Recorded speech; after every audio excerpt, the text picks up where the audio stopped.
پیدائش 38 باب۔ انہی دنوں میں ایسا ہوا کہ یہودا اپنے بھائیوں سے جدا ہو کر ایک ادلامی آدمی کے پاس جس کا نام ہیرا تھا گیا، اور یہودا نے وہاں سوہا نام کسی کینانی کی بیٹی کو دیکھا اور اس سے بیاہ کر کے اس کے پاس گیا۔ وہ حاملہ ہوئی اور اس کے ایک بیٹا ہوا جس کا نام اس نے ار رکھا، اور وہ پھر حاملہ ہوئی اور ایک بیٹا ہوا اور اس کا نام اونان رکھا۔ پھر اس کے ایک اور بیٹا ہوا اور اس کا نام سیلا رکھا، اور یہودا کذیب میں تھا جب اس عورت کے یہ لڑکا ہوا۔ اور یہودا اپنے پہلوٹھے بیٹے ایر کے لیے ایک عورت بیاہ لایا جس کا نام تمر تھا، اور یہودا کا پہلوٹھا بیٹا ایر خداوند کی نگاہ میں شریر تھا، سو خداوند نے اسے ہلاک کر دیا۔ تب یہودا نے اونان سے کہا کہ اپنے بھائی کی بیوی کے پاس جا اور دیور کا حق ادا کر، تاکہ تیرے بھائی کے نام سے نسل چلے۔ اور اونان جانتا تھا کہ یہ نسل میری نہ کہلائے گی۔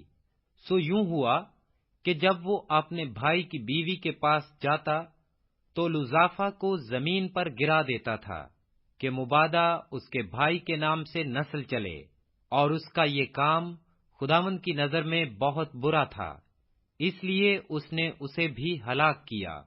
تب یہودا نے اپنی بہو تمر سے کہا کہ میرے بیٹے سیلا کے بالغ ہونے تک تو اپنے باپ کے گھر بیوہ بیٹھی رہ، کیونکہ اس نے سوچا کہ کہیں یہ بھی اپنے بھائیوں کی طرح ہلاک نہ ہو جائے۔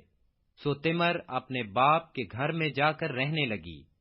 اور ایک عرصہ کے بعد ایسا ہوا کہ سوا کی بیٹی جو یہودا کی بیوی تھی مر گئی، اور جب یہودا کو اس کا غم بھولا تو وہ اپنے ادلامی دوست ایرا کے ساتھ اپنی بھیڑوں کی پشم کے کترنے والوں کے پاس تمنت کو گیا، اور تمر کو یہ خبر ملی کہ تیرا خسر اپنی بھیڑوں کی پشم کترنے کے لیے تمنت کو جا رہا ہے۔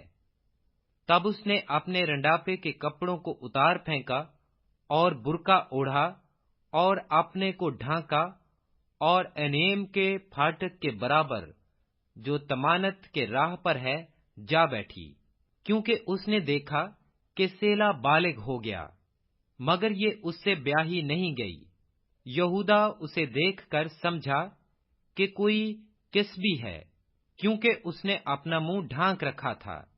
سو وہ راستہ سے اس کی طرف کو پھرا اور اس سے کہنے لگا کہ ذرا مجھے اپنے ساتھ مباشرت کر لینے دے، کیونکہ اسے بالکل نہیں معلوم تھا کہ وہ اس کی بہو ہے۔ اس نے کہا، تو مجھے کیا دے گا تاکہ میرے ساتھ مباشرت کرے؟ اس نے کہا، میں ریوڑ میں سے بکری کا ایک بچہ تجھے بھیج دوں گا۔ اس نے کہا کہ اس کے بھیجنے تک تو میرے پاس کچھ رہن کر دے گا؟ اس نے کہا، تجھے رہن کیا دوں؟ اس نے کہا، اپنی مہر اور اپنا بازو باندھ اور اپنی لاٹھی جو تیرے ہاتھ میں ہے۔ اس نے یہ چیزیں اسے دیں اور اس کے ساتھ مباشرت کی، اور وہ اس سے حاملہ ہو گئی۔ پھر وہ اٹھ کر چلی گئی اور برقع اتار کر رنڈاپے کا جوڑا پہن لیا، اور یہودا نے اپنے ادلامی دوست کے ہاتھ بکری کا بچہ بھیجا تاکہ اس عورت کے پاس سے اپنا رہن واپس منگائے، پر وہ عورت اسے نہ ملی۔ تب اس نے اس جگہ کے لوگوں سے پوچھا کہ وہ کسبی جو اینیم میں راستے کے برابر بیٹھی تھی کہاں ہے؟ انہوں نے کہا، یہاں کوئی کسبی نہ تھی۔ تب اس نے یہودا کے پاس لوٹ کر اسے بتایا کہ وہ مجھے نہیں ملی، اور وہاں کے لوگ بھی کہتے تھے کہ وہاں کوئی کسبی نہیں تھی۔ یہودا نے کہا، خیر، اس رہن کو وہی رکھے، ہم تو بدنام نہ ہوں۔ میں نے تو بکری کا بچہ بھیجا، پر وہ تجھے نہ ملی۔ اور قریباً 3 مہینے کے بعد یہودا کو یہ خبر ملی کہ تیری بہو تمر نے زنا کیا، اور اسے چھنالے کا حمل بھی ہے۔ یہودا نے کہا کہ اسے باہر نکال دو کہ وہ جلائی جائے۔ جب اسے باہر نکالا تو اس نے اپنے خسر کو کہلا بھیجا کہ میرے اسی شخص کا حمل ہے جس کی یہ چیزیں ہیں، سو تو پہچان تو صحیح کہ یہ مہر اور بازو بند اور لاٹھی کس کی ہے۔ تب یہودا نے اقرار کیا اور کہا کہ وہ مجھ سے زیادہ صادق ہے، کیونکہ میں نے اسے اپنے بیٹے سیلا سے نہیں بیاہا، اور وہ پھر کبھی اس کے پاس نہ گیا۔ اور اس کے وضع حمل کے وقت معلوم ہوا کہ اس کے پیٹ میں توام ہے، اور جب وہ جننے لگی تو ایک بچے کا ہاتھ باہر آیا، اور دائی نے پکڑ کر اس کے ہاتھ میں لال ڈورا باندھ دیا، اور کہنے لگی کہ یہ پہلے پیدا ہوا۔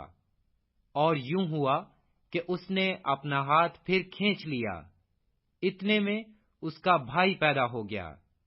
تب وہ دائی بول اٹھی کہ تو کیسے زبردستی نکل پڑا، سو اس کا نام فارس رکھا گیا۔ پھر اس کا بھائی جس کے ہاتھ میں لال ڈورا باندھا تھا پیدا ہوا، اور اس کا نام زارہ رکھا گیا۔